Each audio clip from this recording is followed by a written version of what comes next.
नमस्ते, मैं एडवोकेट श्रीरंग चौधरी आरक्षण के विभिन्न पहलुओं पर आपसे कुछ इंफॉर्मेशन साझा करूं, इसलिए वीडियो बनाता हूं। आज का विषय है रोहिणी कमीशन और जातिगत जनगणना की जो मांग आई है, उसके बारे में आपको कुछ तथ्यों से परिचित कराना। यूं हुआ कि राष्ट्रीय पिछड़ा वर्ग आयोग जो है, नेशनल बैकवर्ड क्लासेस कमीशन और national commission for backward classes, इनके तहत कानूनी प्रावधान से एक आयोग का गठन किया गया और रिटायर्ड हाईकोर्ट जज जे रोहिणी इनकी अध्यक्षता में बने इस आयोग का काम है कि जो अन्य पिछड़ा वर्ग ओबीसी है, इनमें से ऐसे वर्गों की पहचान करे जो अभी तक आरक्षण से लाभान्वित नहीं हुए हैं और इस बारे में 2017 में गठित इस आयोग ने 2021 के जनवरी में केंद्र सरकार को अपनी रिपोर्ट सौंपी। उस रिपोर्ट का फाइनल जो उसका प्रोडक्ट है वो आना है अभी। उस बारे में जो प्राथमिक तथ्य उभर कर सामने आए हैं, उस आयोग के जो निष्कर्ष है, उनमें से बड़ा चौंकाने वाला एक निष्कर्ष ऐसा, खैर ये बात तो पहले से चली आ रही है कि किसी भी आरक्षण के प्रवर्ग में कुछ चुनिंदा जातियां ही आरक्षण का लाभ लेती आई हैं। जो अनुसूचित जातियों में है, अनुसूचित जनजातियों में है, अन्य पिछड़ा वर्ग में भी यही है कि जो शैक्षणिक या सामाजिक रूप से प्रगत थे, वो उन्हीं जातियों ने अधिकतर फायदा लिया है। आरक्षण का टक्का बटोरा है। आरक्षण में जो प्रतिशत मिलता है, उनमें से ज्यादा प्रतिशत इन्हीं जो रिलेटिवली बेटर ऑफ वर्ग है, जो इतर वर्गों से, जो इतर जातियों से अधिक प्रगत जातियां हैं, इन्होंने ही आरक्षण के लाभ लिए हैं। तो रोहिणी आयोग का ये काम था, ये मैंडेट था कि क्या ये जरूरी हो गया है कि आरक्षण के चलते, जो एक बात यहां बतानी जरूरी है कि आरक्षण, अन्य पिछड़ा वर्गों को आरक्षण की जो बात है, वो बात मंडल कमीशन के रिकमेंडेशन से सामने आई। मंडल कमीशन भी national commission for backward classes, उसी का एक पहला चरण था। श्री बीपी मंडल इनकी अध्यक्षता में बनाए गए इस आयोग ने, इस कमीशन ने अपनी रिपोर्ट 1980 में पेश की और यह सुझाव दिया कि अनुसूचित जाति और अनुसूचित जनजातियों के अलावा भी एक अन्य प्रवर्ग है और जिसे social and educationally backward classes कहा गया है संविधान में, जिसको कॉन्स्टिट्यूशन में सामाजिक और शैक्षणिक पिछड़ा वर्ग, ऐसा जिनका नामाभिधान संविधान में है, राज्य घटना में है, उन वर्गों को भी आरक्षण का लाभ दिया जाए। और एक गणित करके उन्होंने जो अन्य अनुसूचित जातियों को केंद्र सरकार की योजनाओं में 15% आरक्षण है और अनुसूचित जनजातियों को 7.5%, ये दोनों मिलाकर हुआ 22.5%, माने 22.5% जो आरक्षण है अनुसूचित जातियों को और अनुसूचित जनजातियों को। इसके अलावा 27% आरक्षण अन्य पिछड़ा वर्गों को दिया जाए, इस तरह का सुझाव मंडल आयोग ने दिया। और यह 1990 में तत्कालीन जो वीपी सिंह पंतप्रधान रहने वाली जो केंद्र सरकार थी, उसने इस रिकमेंडेशन का स्वीकार किया। इस सुझाव का स्वीकार करके, कमीशन की रिपोर्ट का स्वीकार करके, इन सुझावों पर अमल करने हेतु एक कार्यालयीन टिप्पणी ऑफिस मेमोरेंडम इशू किया और उससे तब बहुत बवाल मचा। आरक्षण के विरुद्ध बहुत बड़े निदर्शन हुए, बहुत बड़ा आंदोलन छिड़ा और इसके बारे में कोर्ट में जब प्रकरण गया तब सुप्रीम कोर्ट ने इंदिरा साहनी प्रकरण नाम से जाने जाने वाले इस प्रकरण में अन्य पिछड़ा वर्गों को भी आरक्षण मुहैया कराने के सरकार की जो मंशा थी उस पर मोहर लगा दी और तब से लगातार गत 30 साल आरक्षण अन्य पिछड़ा वर्ग को आरक्षण इस पर चर्चा होती रहती है। अन्य पिछड़ा वर्ग को जो आरक्षण दिया गया वो 22.5% जो आरक्षण अनुसूचित जाति और जनजातियों को मिलकर था उससे अधिक 27% इसलिए दिया गया कि एमआर बालाजी नाम के एक केस में सुप्रीम कोर्ट ने यह तय किया था कि आरक्षण की सीमा 50% हो, उससे ज्यादा न हो और 27% आरक्षण पिछड़ा वर्गों को देने से इस 50% की जो सीमा है इसका सम्मान होगा। इस हेतु बीपी मंडल कमीशन ने सिर्फ 27% का ही आरक्षण का लाभ देने का सुझाव दिया था। अब एक मांग पहले से चली आ रही है कि जो आरक्षित वर्ग है माने अनुसूचित जाति, अनुसूचित जनजाति और अन्य पिछड़ा वर्ग, ये मिलकर बहुत ज्यादा इनकी आबादी है, आबादी में इनका प्रतिशत बहुत ज्यादा है और एक जो 1931 में जातिगत जनगणना हुई थी, caste wise census happened in 1931, उसके बाद नहीं हुआ ये। तो जो जातिगत जनगणना हुई थी उसके जो आंकड़े थे उन आंकड़ों पे अंदाजे से यह तय किया गया, यह अनुमान लगाया बीपी मंडल कमीशन ने कि कुल मिलाकर 52% लोग अन्य पिछड़ा वर्ग में समाविष्ट होते हैं और 27% उनको आरक्षण देने का सुझाव दिया। अन्य पिछड़ा वर्ग की यह मांग है कि उनको जो आरक्षण का प्रतिशत मिला है वो आरक्षण का प्रतिशत उनकी आबादी से योग्य अनुपात में है नहीं, जो जिस अनुपात में आबादी का कुल फीसदी अनुसूचित जाति और अनुसूचित जनजाति को मिलता है आरक्षण, वो उनके आबादी में के उनके प्रतिशत से मिलता जुलता है, उसके अनुपात में समानुपाती है। It is proportional to the percentage of population of the scheduled castes and scheduled tribes. The reservation granted to them is proportional to their share in the total population.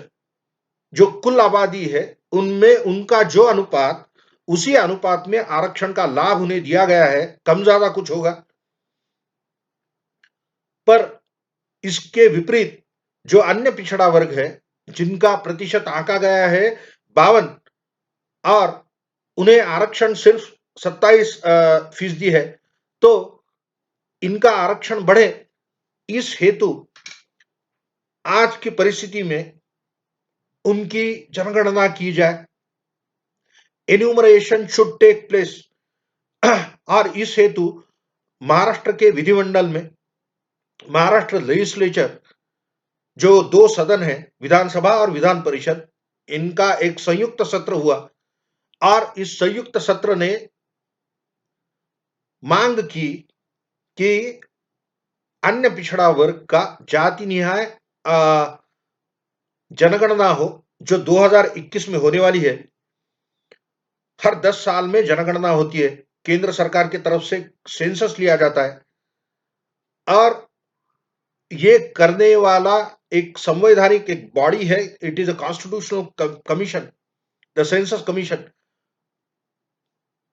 इसके तहत जो हर 10 साल को जनगणना होती है, इस जनगणना में इस बार अन्य पिछड़ा वर्ग की जनगणना हो, ऐसी मांग national commission for backward classes ने केंद्र सरकार को पत्र लिखकर करी और उसके बारे में चर्चा छिड़ी है। यहां यह बता देना आवश्यक है कि ये जो बार बार बात चली आती है कई बार जो अन्य पिछड़ा वर्ग के नेता हैं, जो आरक्षण के लाभार्थी हैं, जिन्हें आरक्षण ये उनका चुनावी जो मुद्दा है, वो चुनावी मुद्दा जातिगत आरक्षण और उसकी हिमायत करना। तो वो जो वर्ग है, एक राजकीय वर्ग जो है, एक सियासी पॉलिटिकल क्लास, जिसे हम कहेंगे कि जो मंडल आयोग के जो कमीशन था, उसके रिकमेंडेशन के बाद जो राजकारण था, वो राजकारण जो सियासत थी, उस सियासत में बहुत बदलाव आए और कई क्षेत्रीय राजनीतिक दल सामने उभर कर आए। कई नेता नए से अपनी पक्ष उन्होंने शुरू किए, अपने दल शुरू किए और उसके बाद जो परिस्थिति बदली, जो सियासी हलचल हुई, उसके चलते इस तरह की मांगे करना और यह मामला गर्म रखना, यही एक उद्देश्य रह गया है।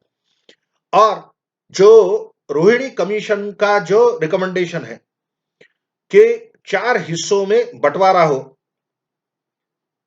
कि कुल मिलाकर जो 27% अभी जो दिया जा रहा है, सभी समुदायों को मिलकर, सभी वर्गों को, अन्य पिछड़ा वर्ग के सभी वर्गों को मिलाकर जो 27% दिया जा रहा है एज अ क्लास, एक प्रवर्ग के रूप में जो 27% मुहैया कराया गया है, उसमें बंटवारा हो। जो अब तक लाभान्वित है, जिन वर्गों ने सबसे ज्यादा आरक्षण के लाभ लिए हैं, उनको सबसे कम प्रतिशत 2% दिया जाए। उससे जो कम लाभान्वित है उनको 7%, उससे जो जरा उससे और कम लाभान्वित है उन्हें 8%, और सबसे कम लाभान्वित या जिन्हें आरक्षण के लाभ अभी तक मिले ही नहीं, ऐसे वर्गों का समुच्चय, इनको 10% दिया जाए। यह सुझाव रोहिणी कमीशन ने केंद्र सरकार को दिया है और इस पर अमल करने हेतु राज्य सरकारों से बातचीत चल रही है। राज्य सरकारों से सुझाव लेके विभिन्न राज्यों में जो परिस्थितियां हैं, उनका जायजा लेकर फिर इन 4 प्रवर्गों में जो नियोजित है,